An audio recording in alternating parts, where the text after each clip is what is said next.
Hello, I'm Jordan, obviously, and I am doing my book talk over Shatter Me by Tahereh Muffi. Kind of hard to pronounce, but that is what I'm doing my book talk over. Yeah. So the very first sentence in the book is, I have been locked up for 246 days. That is a direct quote. And that, when I first saw it, when I first read that, I was instantly hooked. Like, I saw that and I'm like, what? And then I instantly wanted to know more. And that is how every single chapter of this book made me feel. I never wanted to put it down. I never wanted to stop reading. I was constantly hooked. Every end of the chapter had a cliffhanger, and every beginning of a chapter had another hook. It always left me wanting more. It was really good in that aspect of it.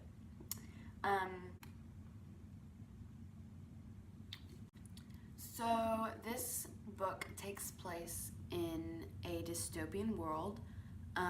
So basically, the reestablishment has taken over the world, and they rule over 555 sectors on each of the 6 continents. But to zone in more specifically, this book takes place in Sector 45, and it takes place in the asylum, where it starts out in the base on Sector 45, and then in Omega Point at the very end of the book, which I will get to in a second. So the main characters in this book is number 1, Juliet Ferrars, and that's whose point of view the book is being told from.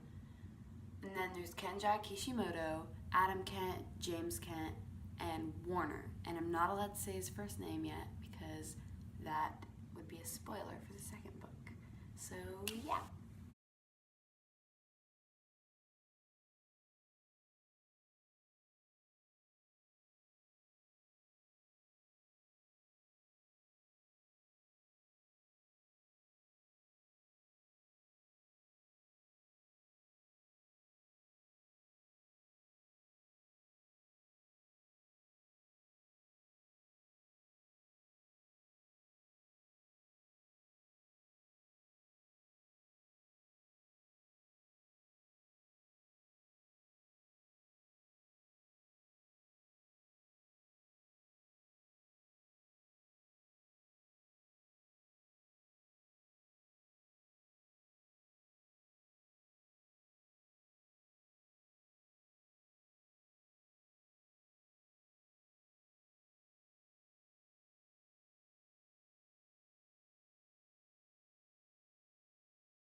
So this book is written as if it was Juliet's journal.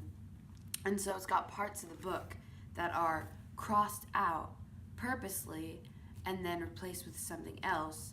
For example, at the beginning of the book it says, they told me that I was getting a new cellmate. And cellmate is crossed out and it says roommate. So the thing says, they told me I was getting a new roommate. But her own thoughts is, they told me I was getting a new cellmate. But that's crossed out. It's as if she was writing a journal. She's like, oh no, I better cross that out. And so there's a lot of repetitiveness and stuttering and crossed out words at the beginning of the book. And as the book goes on, Juliet progresses and gets better and stuff. And so slowly the grammar gets better, she's not so repetitive, and the black lines of crossing out begin to fade.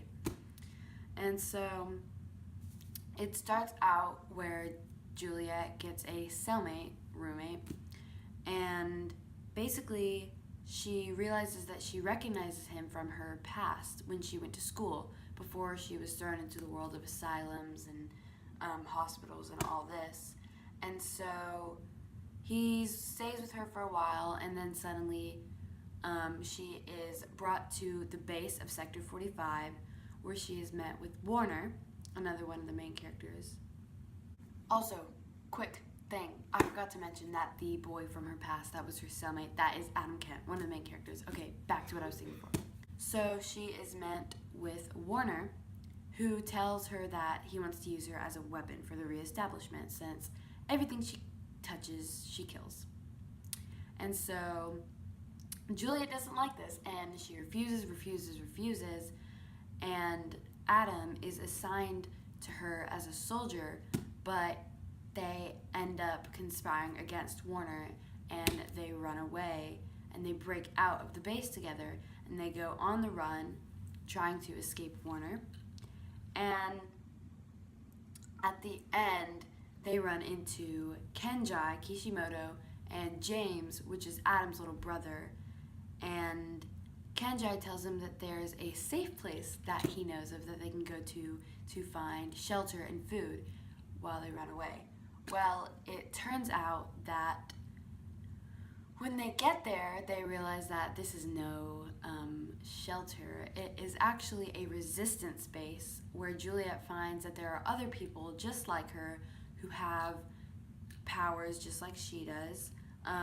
Like, for instance, there are two twins that can heal. There's Castle, the leader of Omega Point, which is what this place is called, and he can move things with his mind, so he has telekinesis. So she meets all these people who have powers just like her, and she realizes that she's not alone because all her life she's lived in fear of herself, thinking that she's a monster, and now she realizes that there are other people like her. So the book ends off with it saying, things are changing, but this time I'm not afraid. This time I know who I am, and this time I'm fighting for the right team. I feel confident and excited because this time I'll be ready. And then it ends off there. Yeah, that is basically the plot.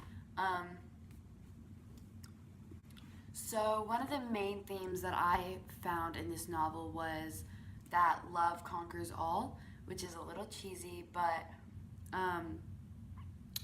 Juliet and Adam were able to conquer all their obstacles, everything they faced, from even being in elementary school and going through hard times. They found friendship with one another, and then in the base they were able to find love with each other and break out, and even when they were on the run, they kept each other grounded, and their love conquered everything basically in the book, and they ended up victorious, which was great, and then I found that as a theme. Yeah. So in conclusion, this is a really good novel. It, in my opinion, I never wanted to put it down. It constantly keeps you hooked, and it is written very well, very thought out, and it makes you think. It's not written just like any other book. It makes you stop, and you have to think, and you have to analyze some of the words sometimes. But I really, really, really enjoyed this series. I really liked the way it was written, and I liked the character development, and it was very different from some of the other dystopian novels I read before. And yeah, I really liked it, and you guys should read it. And that is it. Thanks for coming to my TED Talk.